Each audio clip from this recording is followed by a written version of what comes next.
I don't trust easily anymore. I've been hurt too many times. I'm just better off alone. Maybe you've said these things. Maybe you didn't mean to build a wall, but pain became a brick, and fear became the mortar. Now you're safe, but you're also alone. There was once a woman who used to love freely, laugh loudly, cry openly, but one day, someone betrayed her. So she smiled less, shared less, trusted less. Over time, she convinced herself, this is just who I am now. But it wasn't. It was who she became. To survive, Buddha once said, as rain penetrates a broken roof, so hatred enters an unguarded mind. But as rain does not enter a well-covered roof, so hatred cannot enter a well-trained mind. Dhammapada 13:14. This doesn't mean we close the heart. It means we train it to be open and wise. Because protecting yourself from pain also blocks you from joy. The walls don't just keep out danger. They keep out connection. They keep out healing. They keep out love. You might think you're protecting yourself. But what if you're also protecting the wound, so it never heals? The Buddha didn't teach avoidance. He taught awareness and compassion. A closed heart can't be broken, but it also can't be touched. We think if we build high enough walls, nothing can hurt us. And for a while that's true. No one gets in. No one gets close. Nothing surprises us. But here's the truth. Walls don't just keep pain out. They keep life out. There's a man who was deeply hurt in love. He said, never again. He kept things casual. He never shared too much. He disappeared when things got emotional. No one could hurt him. But no one could hold him either. And slowly, he became invisible, even to himself. Buddha understood this deeply. He didn't tell us to guard the heart with fear. He invited us to guard it with wisdom. Hatred is never ended by hatred. It is ended by love.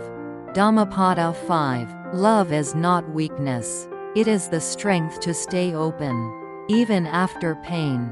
The illusion is that you're safer behind the wall. The reality is you're just alone behind it. And maybe what you're calling safety is actually just sorrow, with nowhere to go. To open your heart again feels dangerous. Because the last time you did, it hurt. So the mind whispers, don't try again. Don't trust. Don't be vulnerable. But the heart, it wants to heal. And healing doesn't come from staying closed. It comes from softening, from allowing, from risking just enough. Buddha never promised life without pain. He promised freedom from suffering. That freedom begins when we stop fighting the truth. Yes, love is risky. Yes, connection might break. But the wall breaks you too. There's a story of a teacher who lost her child. She shut down. Years later, a student hugged her and she froze. She hadn't been touched in so long. It felt like danger. But then she wept, because in that small moment of contact, the wall cracked, and light came in. Buddha said, just as a solid rock is not shaken by the storm, the wise are not moved by praise or blame. Dhammapada 81. We don't open to avoid pain. We open because we are strong enough to remain whole. Even when pain visits. That is real strength. Not how well you hide, but how gently you return. The risk of opening again is also the risk of being alive. And maybe, that's the most sacred risk of all. We think the heart must be guarded. But maybe the most protected heart is the one that knows how to stay open wisely. Buddha didn't tell us to be naive. He taught us to see clearly and love anyway. He said, "In this world, hate never yet dispelled hate. Only love dispels hate. This is the law, ancient and eternal."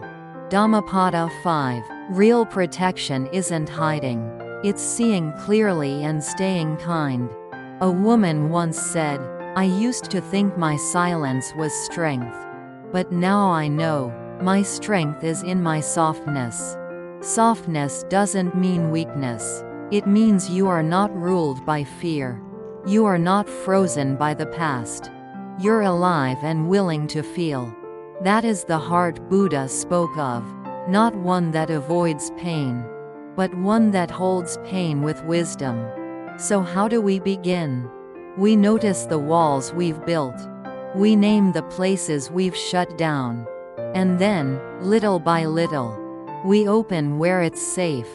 We speak one more truth. We stay one more moment. We breathe with someone else. Because every small act of openness is a step toward wholeness. You don't need to tear all the walls down at once. You just need to stop adding bricks. And in that space, something new begins. There is a love that doesn't demand you to be unbroken. A love that says, "Come as you are, walls and all." This love may arrive quietly in a friend's presence, in a stranger's kindness, in your own breath when you finally sit with yourself. Buddha didn't teach love as possession. He taught it as presence. A warm awareness that holds without clinging. A gentle strength that stays without control. He said, just as a mother would protect her only child with her life, even so should one cultivate a boundless heart toward all beings. Metta Sutta, boundless heart, not armored, not perfect, just open. We think healing means becoming tougher. But often, it means becoming more tender. Noticing when your walls rise up. And asking, gently, "What am I afraid of right now?" Then breathing anyway. Staying anyway. Loving anyway. One man said, "I used to think strength meant never crying. Now I know my tears mean I'm alive." The walls we built were once necessary. But they are not our home. Your heart knows the way back to softness. To safety in connection. To courage in tenderness. Let love be your teacher now. Let it show you how to live not behind walls, but in the light that only openness brings.